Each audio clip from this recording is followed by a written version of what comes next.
It's now my privilege to introduce our closing speaker. Our closing speaker is President of Games for Change, Susanna Pollack.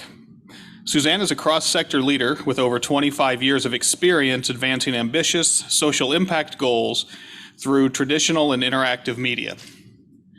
As president of Games for Change, Susanna leads the organization best known for the annual Games for Change festival, dubbed by the national media as the Sundance of video games.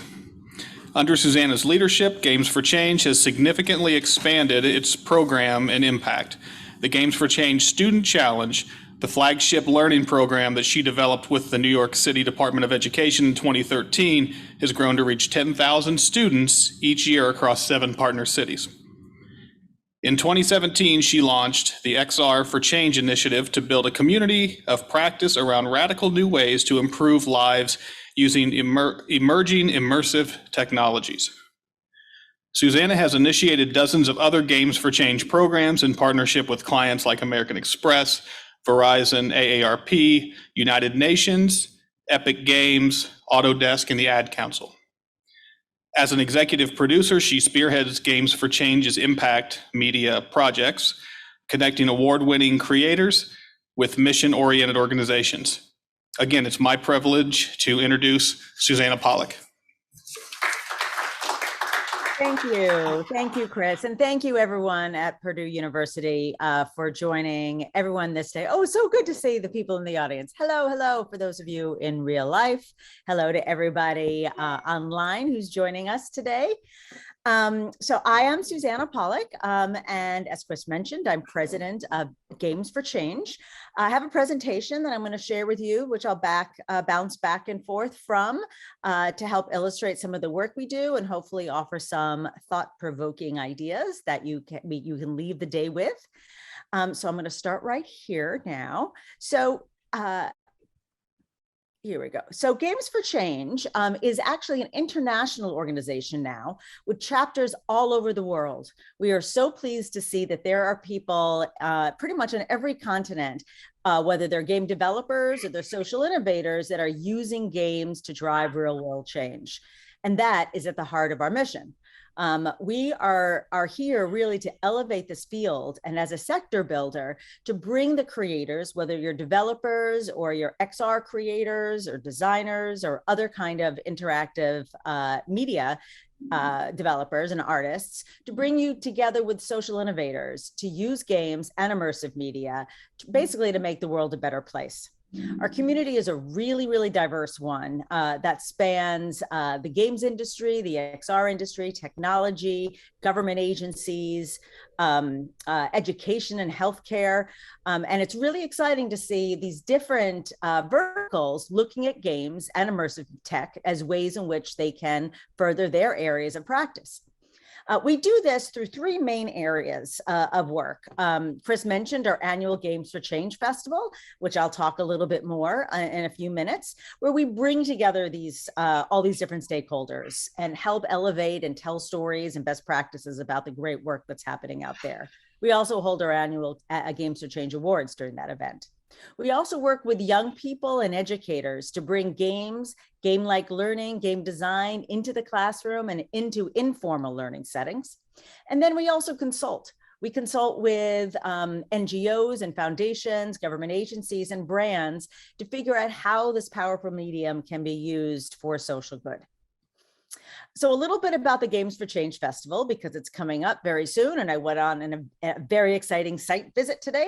So I'm all pumped about what's going to be happening in July. As I mentioned, we bring together a unique set of people who are interested in this concept that games are a powerful tool beyond entertainment.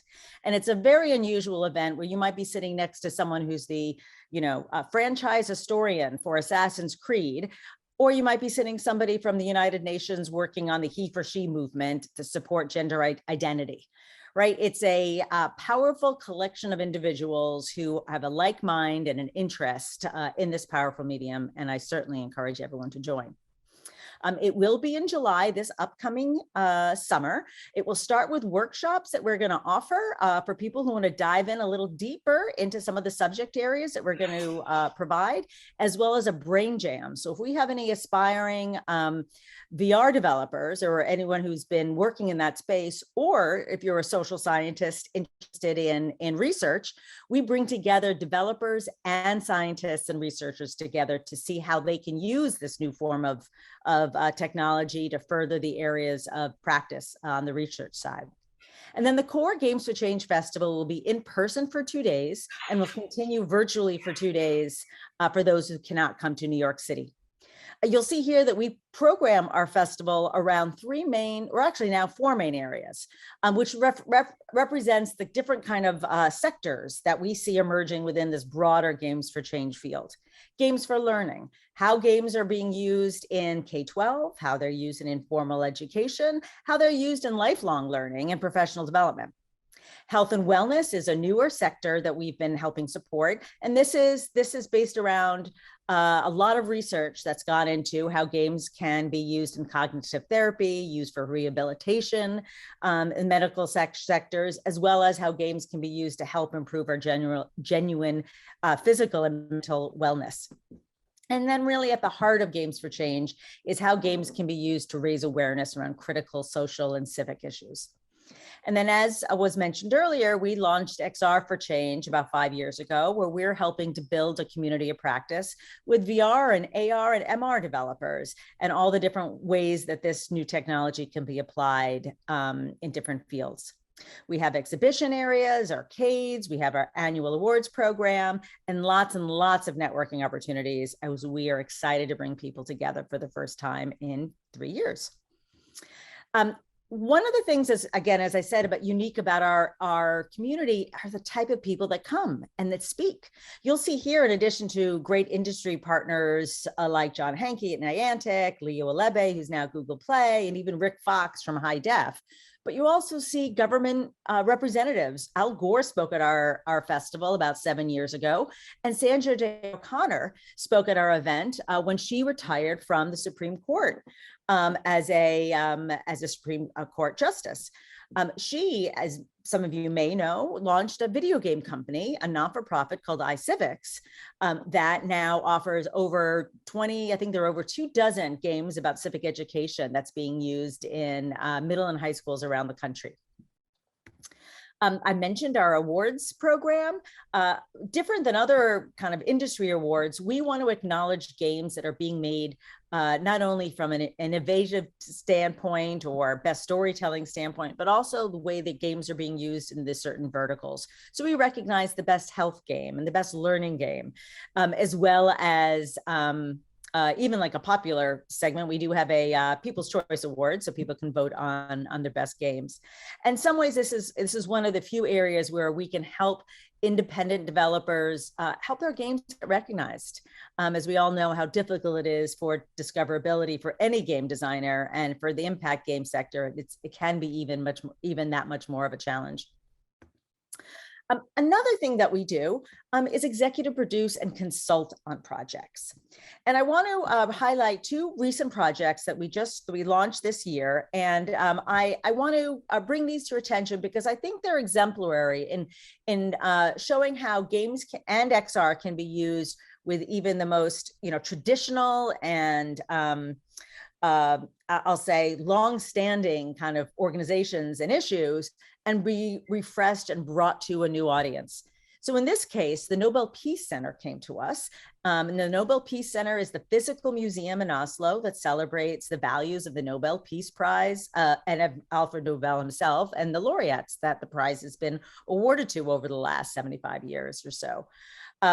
And they wanted to reach young people. They realized that they have only a certain number of foot traffic that goes through their museum, and they wanted to help elevate the messaging around the Nobel Peace Prize to students all over the world. So we work with them with a methodology that we created about social impact development, and help them articulate what kind of game and what their impact goals might be in order to reach the audiences they want and achieve the impact goals that they want wanted.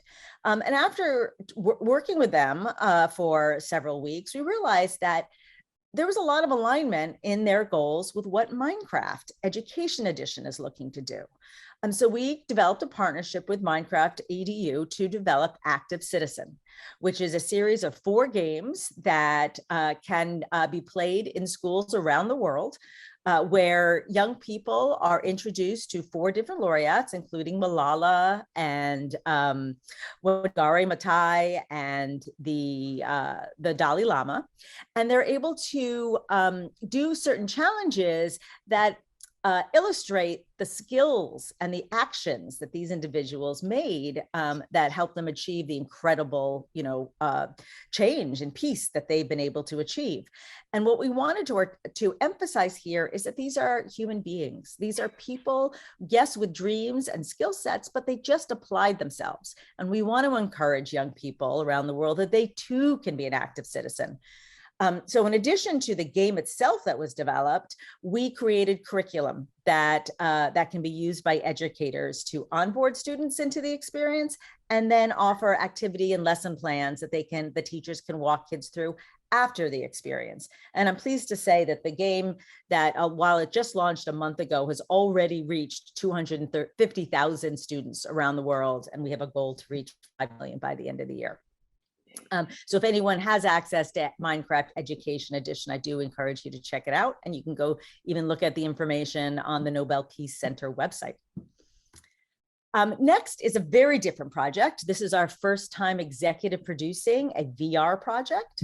But similarly, the project started with an issue oriented organization coming to us and asking for help. And in this case, it was Princeton University's Program on Peace and Global Security, which is one of the countries, and if not the world's largest think tanks around nuclear weapons risk and proliferation. And they wanted to use a form of medium. At the time, we didn't know it was going to be virtual reality, but to help elevate this conversation about nuclear threat.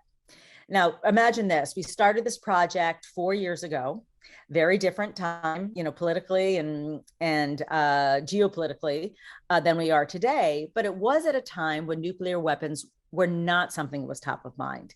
In fact, studies, had shown that in regards to the, large critical and global issues that people are concerned about today, it didn't even, appear on a top 10 list. And understandably so. Climate change and social justice are among others that people are, that are really top of mind. But the experts in this field felt passionately and accurately that the threat of nuclear weapons is around us today. And now, as we sadly are experiencing, it is clearly, a threat that could affect us all. So when we worked with Princeton, we after we went through our methodology, we determined that virtual reality would be an appropriate way to convey this issue, which often can be a very heady, scary issue where people feel like they one may not have a connection to, but two, don't feel like they can do anything about it. So we wanted to bring an experience that brought it down to a human level, so people could feel and immerse themselves into an environment where they can understand that this issue can affect them.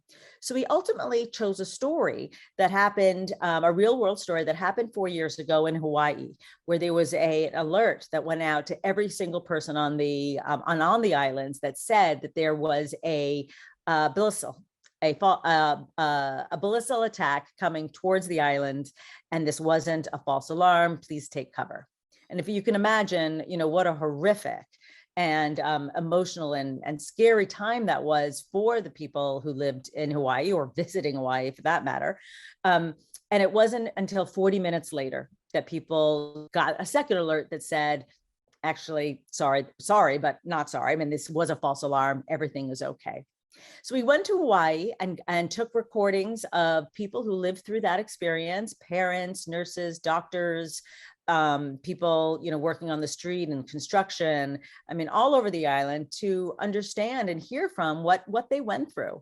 And then through beautiful visualization, our creative partners, Archer's Mark and Atlas V, retold this story through nearly 35 minutes of a VR documentary. I'm very pleased to say that when it was recently released at Sundance and at South by Southwest, it was recognized by the grand jury for the best R experience. And now it's on the Oculus Quest 2 for free, if anyone has a headset. And we are actively involved in an impact campaign to bring this piece to audiences all over the world. We will be presenting it at festivals, at museums, on university and high school campuses, also with curriculum that we're designing to, again, help a conversation and prepare people into what is a pretty emotional experience, and helping them come off of that experience, have a conversation about it, and also understand what they can do to take action. So this is in many ways just the beginning of the journey for this project, 4 years in the making. And we're very excited to bring this to audiences around the world.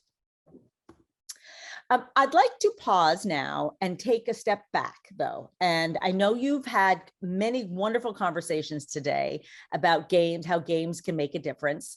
And I'm going to hopefully take a little bit of a different perspective. And some of it might be things you've heard, but we'll put it together in a way that brings this day to a close. So why is it that a group of people nearly 20 years ago decided that there should be an organization that encourages the use of games for social impact? What is it about this medium that makes it a powerful tool? And one of the ways that we look at it is the size of the industry. I'm sure this has been brought up today, is literally the size, the economic impact that games have on our economic system, with 180 billion global industry, which is larger than film, television, and radio combined, and the power that has not only to drive career opportunities and local economic development, but it also represents obviously a big part of our collective culture, which drives to the demand and how immediate the demand is for this kind of material. Grand Theft Auto 5 was released a few years ago, but even then it earned $1 billion in just 3 days. It is the fastest selling media product in history. And then when we look at who's actually playing the games, we've got a sample or a demographic reach that is much broader than many people realize. So it is a medium now that touches people all over the world. It is available on all devices. So the fact that we have the casual games industry, like we heard earlier, I think it was Rachel who was talking about playing words with friends and Wordle with her parents or her grandparents. This is now a medium that touches all age groups. And in fact, it's something we've been hearing time and time again from our partners at AARP, is that their casual games page on their website is the most visited, the most trafficked page that they have. So clearly there's an interest in this area. And the fact that there are more and more women and the gender diversity gap is closing. So there are games, well, first of all, there are games that appeal to women, and there are more and more opportunities to appeal and to reach women, seniors, people all over the world with games that can be intentionally designed for them. And that brings me to the last point, that with over 3 billion gamers worldwide, right? And that's more than 40% of the human population. Imagine if we can just harness some of that time, some of the talent, some of the funding that's available, and the economic impact that is around the games industry, and harness that for social good. And that's that kind of lane that at Games for Change we're very interested in. Another way to look at it is a type of medium that it is. And for those who are not in the game sector, this is kind of like that light bulb moment, right? Where you kind of realize how different games are than other forms of traditional media. So in this picture, it's illustrating the classic couch potato, right? It's somebody who is watching television. He might be watching something informative. He could be watching a documentary. He could be watching the news and CNN. But the fact that what this illustrates is that he's leaning back. Well, actually, I think it illustrates that he's fallen asleep. But besides that fact, he's like leaning back, right? He is not physically, he's not engaging with the content in a way that if you're playing a game, you're leaning forward into that game. You have agency in how that story unfolds, or the outcomes of those games, of that story that you're exploring, or the puzzle that you're solving. It's a very different experience. And because of that, there's a powerful opportunity to engage the players in the medium and in the content that you're looking to explore. You take that step further and put yourself in a virtual reality environment where you are fully immersed in an experience. You have this opportunity to, as I heard, I think it was Kelly say earlier, right? Step into a world even more with more of a visceral sense, and take chances and explore and learn new things. And if you take that even in a broader global perspective, when you look at augmented reality and how that took gamers out of their houses into the streets, there's an opportunity there to reach people who don't have headsets now. I mean, we all think, in 10 years in the future, we may not even need headsets in order to have some kind of virtual or mixed reality experience. But at this point, your mobile phones give you that opportunity to engage in the real world while you're playing a game. Another way to take a look at games are where it is in its evolution as a medium within our cultural kind of fabric. Here are 4 examples of other forms of medium that have also had that pivotal turning point. When we think about television and the birth of preschool education content, over 50 years ago, Joan Gans Cooney, the creator of Sesame Street, had an idea that we could use a form of media that was moving into everyone's homes, around the country, at least to start, in living rooms, that we could access that engagement opportunity to actually do some good, to perhaps give young people in underrepresented communities and economically disadvantaged communities an opportunity to learn and get that kind of early education access when they couldn't afford to attend preschool, and we're coming into kindergarten and the primary school experience behind other students. And through rigorous research and much success, here we are with not only a brand, but an entire kind of industry within television that's offering these educational opportunities to young people. Hollywood, right? Hollywood feature films that have that are being made for in a for-profit kind of mindset, are finding stories in which they can tell that inform people about things they would never have learned about if they hadn't put themselves forward and actually decided to watch a narrative or a documentary, right? You can make money and inform and do good at the same time. And I love talking about Super Size Me. And I know this is an oldie, but it's a goodie, right? And how, if any of you have seen it, you've got Morgan Spurlock, an irreverent documentary filmmaker, inverting the form of documentaries by inserting himself into the documentary. And in this case, it was to explore how the fast food industry can physically affect your physical and mental health and wellness. And through 30 excruciating days, the viewer of this film can see how his body transformed or degraded, however you want to consider it, while he went through that journey. And it's funny. And it's irreverent. And that showed us that documentaries don't need to be super serious in order to convey information and to connect people with content.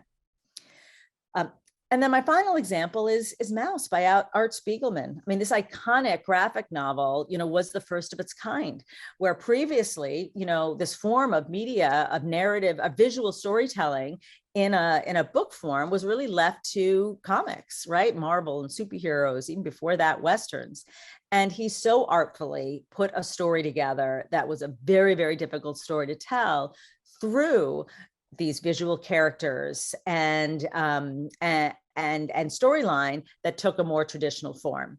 And now, if you were to go into a bookstore or look online, the genre of graphic novels is one that can address really, really important and meaningful topics, and yet it's being told in was at that time kind of the innovative way. It turned a traditional kind of a format of comics into something that could address more serious topics.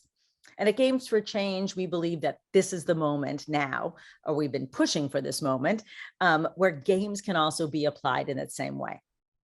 And I'm going to talk a little bit about what we think about now when we think about how these games can be applied. I think we talked about this more generally during the day, but I'm going to share now how we approach the type of impact that a game can have. Most of the examples I'm going to give are either games that were intentionally designed to have impact, right? As opposed to games that might be more commercial games that are wonderful games for bringing people together, right? How we've noticed that over the last 3 years, the opportunities to connect with loved ones and friends within a video game environment, was a lifeline for many, many people. But in this group of the way we look at this typology of games, it's coming at it from a very intentional approach. So the first is learning, right? And I'm going to go through some of these examples in a minute, but I'm going to highlight them right now. So learning, can a game be used to transfer knowledge? Can people learn something and be tested for it after they played a game, but they didn't have that knowledge base first? Now that's different from a game that is designed to raise awareness around an issue. One would say that the example that I said about On the Morning You Wake, the goals there were really to raise awareness, to get people thinking about nuclear weapons risk. It wasn't to test them afterwards to find out what facts they learned from that experience. That would have been a different impact outcome. Another approach that a game designer might have is how you can create a social movement and bring people together through a game. Now, in this case, Pokemon Go, although there were some, I think, intentions within Niantic as a company and the kind of games they want to create, we'll talk about some specific examples on how this game was applied to actually achieve those goals. Next is an activity which you may or may not be familiar with is citizen science, which is kind of like crowdsourcing contributions or data points or information that can contribute, that anyone as a average player can contribute to some kind of scientific research or discovery. This next example, behavior change. Now, this is kind of like the holy grail of impact, right? Can a program or can an experience actually change the behavior of someone who plays it? Not raise awareness about an issue, not raise awareness about climate change, but actually change their behavior, for example, that will actually directly, is part of the impact goals, but also can be sustained over long periods of time. And that can be very difficult to assess because it often requires long-term, research to see if that impact and that behavior change actually sustains itself. And the last one, which I find super exciting, is about cognitive therapies. And a lot of research has gone in through neuroscience labs all over the country about how games can actually rewire our brains and be used for treatment as an alternative to traditional therapy. All right, now I'm going to go through some of these examples and highlight, with some information that better highlights what we're trying to explore today. So Minecraft, I'm sure all of you have heard about the story behind Minecraft, how it was developed by Mojang, it was acquired by Microsoft, but there also was an education version of Minecraft that was originally developed by a standalone educator. And he saw the opportunity to use Minecraft to engage students and to develop curriculum and explore important topics within this very popular game. And when Microsoft acquired that company, they, did what Microsoft can do, is they figured out how to scale it and how to bring in educators and curriculum developers to develop all sorts of lesson plans across different areas of study, and able to do the research to demonstrate how effective learning is within this platform. mean, it is one of the reasons why we chose to use Minecraft and to build games in Minecraft for the Nobel Peace Center. The reach is there clearly because of the efforts of Microsoft, but also the opportunity and the affordances to build within Minecraft, but also to align curriculum to different kind of game mechanics that live within this environment is incredibly powerful. When I talk about raising awareness, I love to talk about Dumb Ways to Die.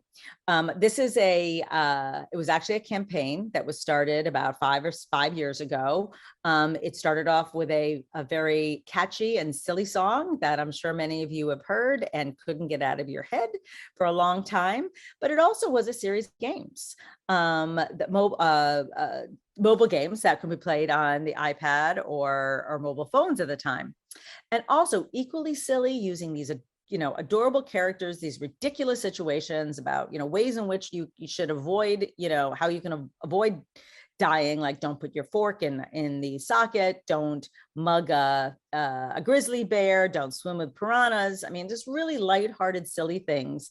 And at the very end of the game and in the song, the meat of the material came in, and the messaging was, and don't cross the yellow line when you're at a train station, right?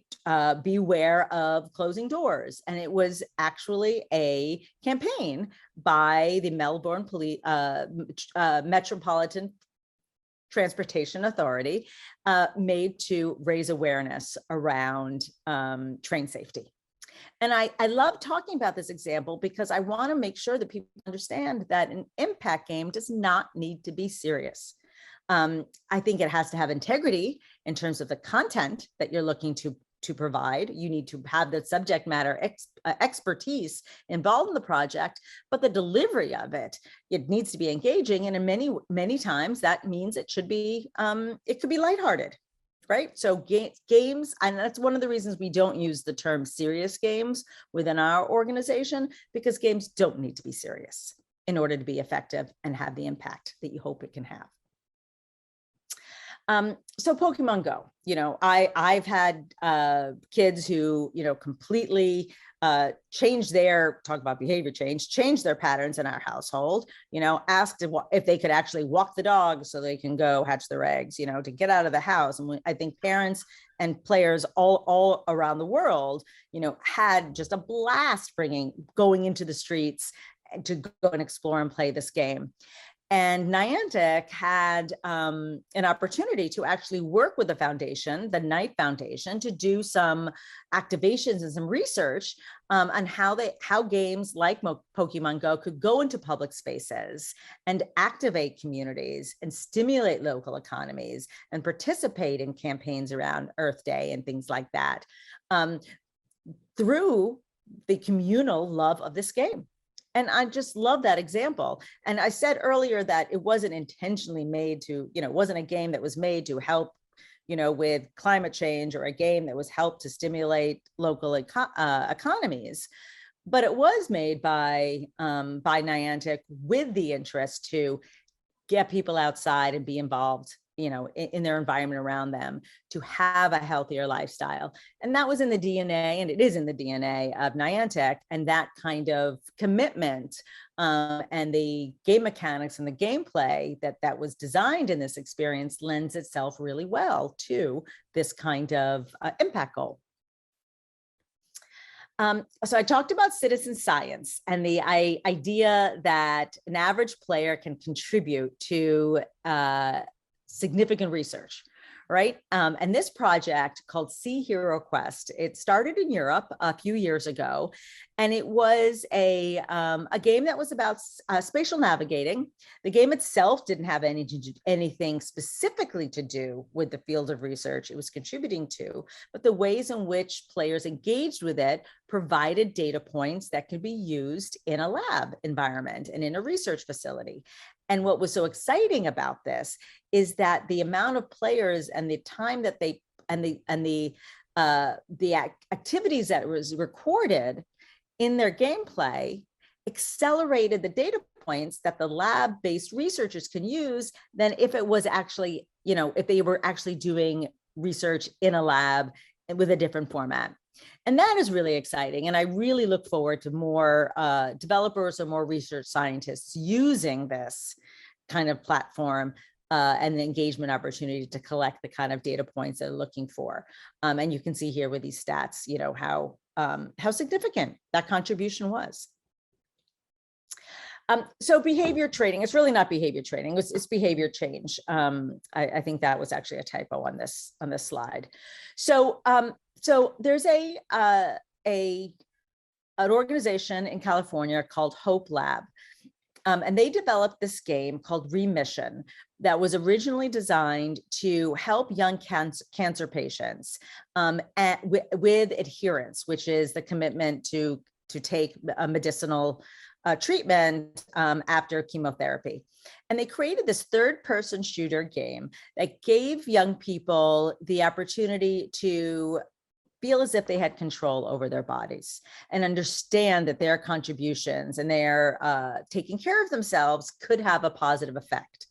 And this is one of the few examples that I have where they've had this opportunity to do longitudinal studies that I think have spanned a decade now.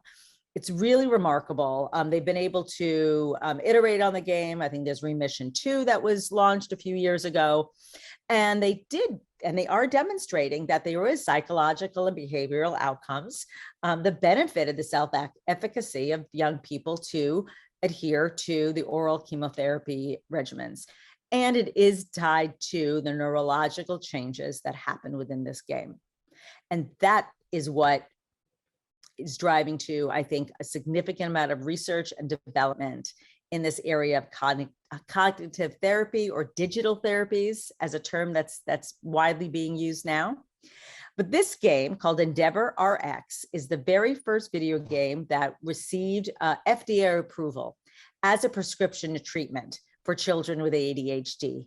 It was developed by a neuroscientist named Dr. Adam Gazzali out of the University of California in San Francisco. He has a lab there called Achille Interactive, and they've been researching and demonstrating that there can actually be real change that's happening in the neurological the neurons in our brains that can actually help treat ADHD and offer an alternative to traditional therapeutics, pharmaceutical therapeutics.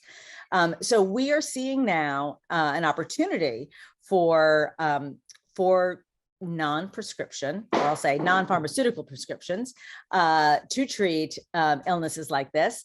And in fact, doctors now are prescribing this treatment as an alternative to Ritalin and other kind of medicines like that. And what we're seeing, which is exciting, is interest from pharmaceutical companies, healthcare companies, insurance companies to learn more about what's developing in the sector, because they see that there is a future where people are going to turn to these kind of treatments as an alternative.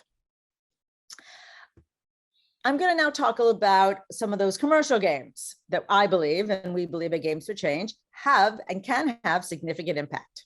So this doesn't look at face value as an impact game, the newest release from Ubisoft, Assassin's Creed.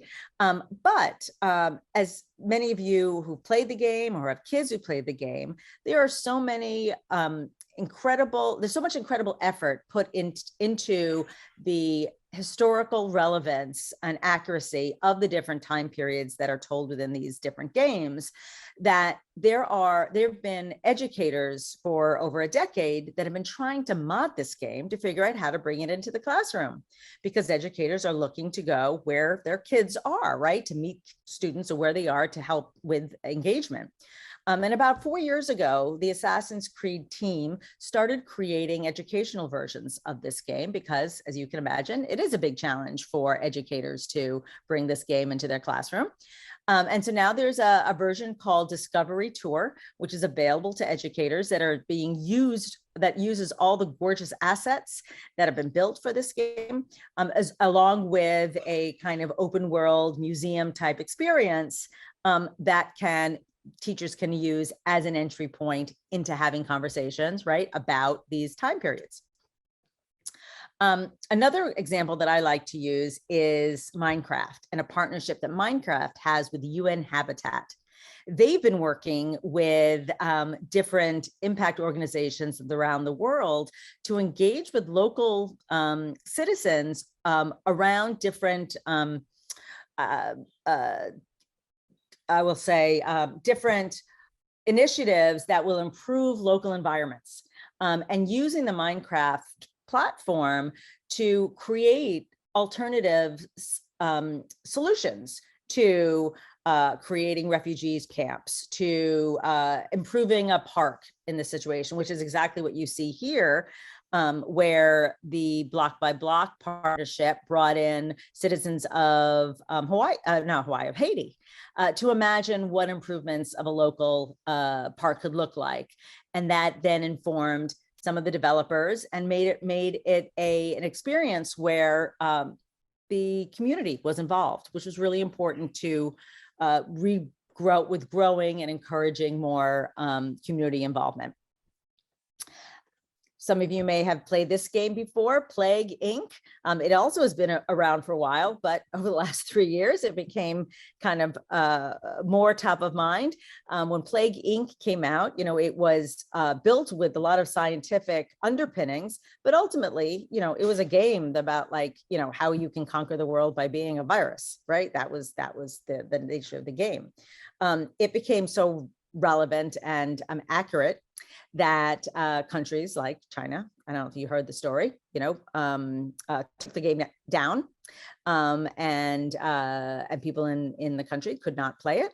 And around the same time, the CDC in the US contacted the game developers and started a conversation with them about how they could create a version of the game that actually could be used about healthcare, right? And informing people on how to prevent viruses. And I love that because this game was created by a few developers, right? That with just the intention of creating a crazy, entertaining game, but they knew that when they created it, that it had to be based in some kind of, scientific accuracy in order for it to work and for people to buy into it. One of my favorite new VR games. Has anyone played Supernatural? Super fun. It's, uses a lot of the game mechanics from the very popular Beat Saber. And it is, transforming what virtual fitness can look like, and getting people who don't go to the gym, who aren't out to run, who really, typically wouldn't be committing to physical exercise, but they're able to do it from their own home in this super fun, right, high active experience that feels like a video game.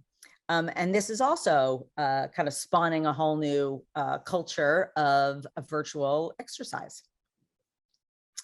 And lastly, I'm going to just highlight some other games that may have been discussed before. I think Kelly Dunlop and others have been involved in some of the curriculum that has been developed around some of these games within the social emotional space.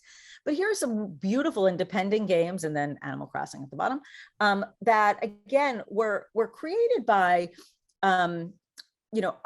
game developers as artists that had personal stories to tell and had wanted to explore certain issues and experiences within the video game setting, but they weren't created, for use in the classroom. They weren't used for specifically, to teach something, but the ways in which these stories are told have lent themselves really well to helping people understand how other people live, right? To understand perspective and understand perspective taking and empathy and understanding the experience of whether it's immigrants or refugees, or exploring issues of loss, right? Or identity.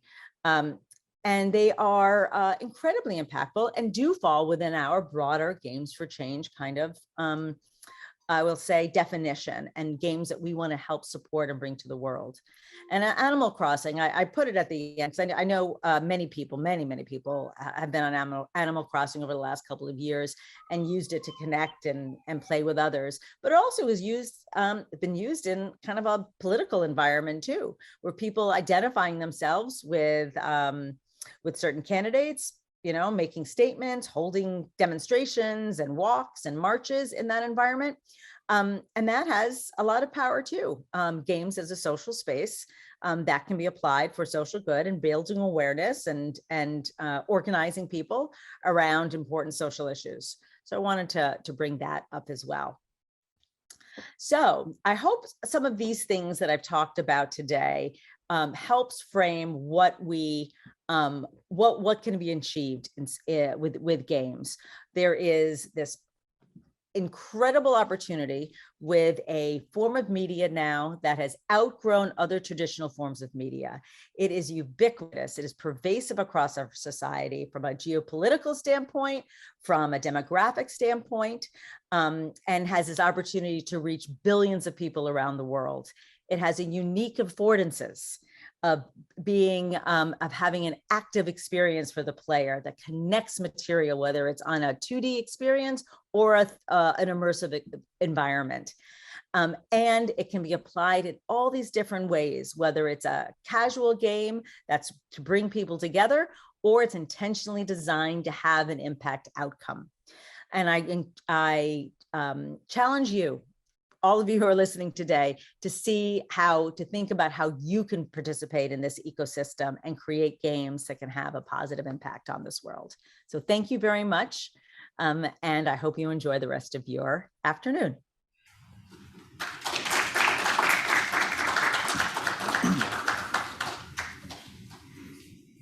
Great. Thank you again, Susanna, for taking the time to speak with us today.